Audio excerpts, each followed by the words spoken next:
I had a great conversation with a coaching client of mine this morning. And what came up was something that comes up often. Now, it can come up in interpersonal relationships most often. And that's the idea of getting triggered, right? When you get triggered or you get stressed or you get anxious, and oftentimes this happens with people that we're the most close to because they know our buttons and we let them in a little bit more. But when I talk about a trigger, what I'm talking about is that pattern that happens where somebody says something to you. They act in a way that you don't like or a way that triggers a response. You've lost control. It's a knee-jerk reaction.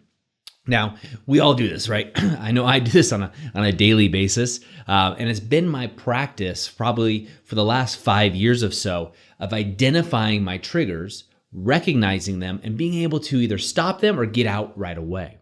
Now, this hasn't come naturally. It certainly didn't come right away. This was a practice, and a practice that I put in place about 5 years ago that took me several years in my relationship with my wife and with my family and with those closest to me and my employees to really hone down. Now it's actually the knee-jerk reaction the other way. Immediately when it's something that would trigger me, I've taught myself to recognize that and then get grounded. And actually what happens is nothing happens. Nothing happens to me except for me being more grounded and relaxing. And that allows the other person to do the same thing. Whereas typically in a relationship, someone would say something. I'll use my wife as an example. She might say something to me, and how many of you can relate to this? I would get triggered and say, well, no, that's not what it is. And then she would get, oh, well, yeah, and it would escalate, right? She would get bigger, more aggressive. I would get even bigger. And nothing was physical or physical confrontation, but both of us felt tension in our shoulders, and she was coming at me with more masculine energy, so to speak. And I was, as a guy, and especially as someone who's been playing competitive sports his whole life, if somebody comes to me in a competitive nature, it's natural for me to kind of rise up to that challenge. I actually enjoy it. But in these cases, I didn't, right? And it escalated, and both of us had lost complete control. We didn't have control anymore. At the end, oftentimes we were so heated, we'd walk away. One of us would walk out, or whatever it would be. She was wrong, and she would be saying the same thing about me, of course. And we wouldn't, it would take a lot of pride, and our love brought us back each and every time. But, how many times does this happen to you on a daily basis? Your day is going through, someone just says one little thing, and maybe you take it out of context, or maybe you don't. Maybe they meant it, and it just triggers you and ruins your whole day, or it gets you upset, or reminds you of the past, and you just come off in this knee-jerk reaction.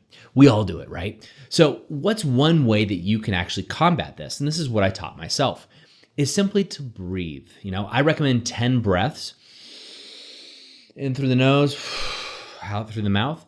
And if I'm doing this in front of somebody, actually, I'll just breathe internally. And I've gotten to another stage, but this is the first stage, is just the breath. And I'm happy to have a conversation with you if you want to know the rest of the stages of this progression. But this is what I was telling my client. He was in a situation where he was getting triggered regularly, and the escalation and stacking of those triggers was happening, and it was blowing up the relationships around him, one relationship in particular. And then we talked about the idea of breathing, and it clicked for him. He just totally knew that's what he needed to do. But of course, in the moment, you're triggered, and how do you do this? And I'm going to tell you what I told him.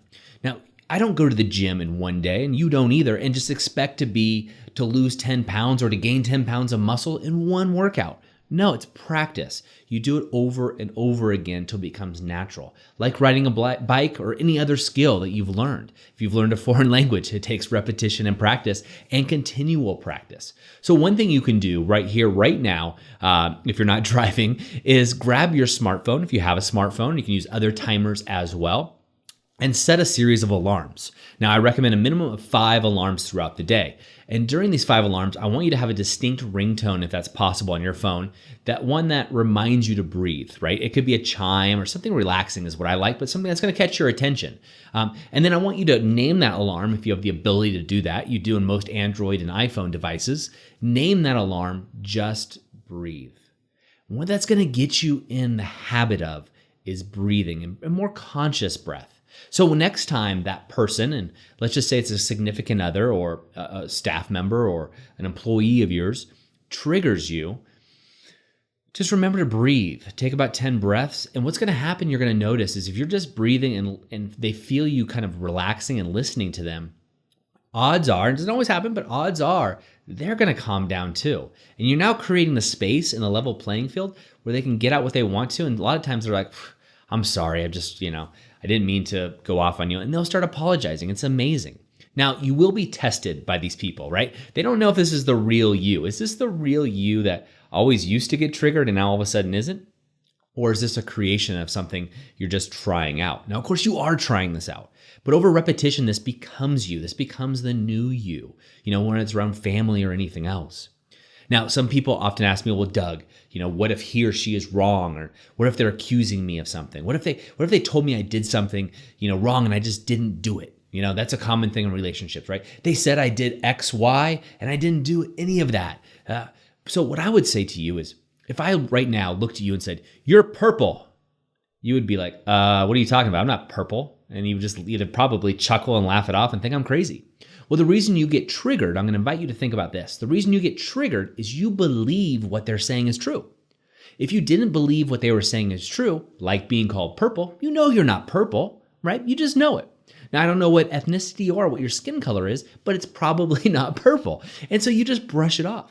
However, if I said something specifically, like if looking at myself and I said, oh, you're way too white, and I am, I live by the beach almost my whole life and I just don't tan, that could trigger me. In the past, it used to make me feel sad. Like, oh man, I am too white, or whatever it may be. And it's funny, it's laughable for me now, but as a young kid, my friends would go to the beach, get tan, they were surfers, and I would be this kid that always got burnt, right? But these triggers can go deeper into emotional concepts, right? So things like you're a jerk, I don't like you, whatever it is. If you internalize them and you believe what that person is saying about you, then you can get triggered.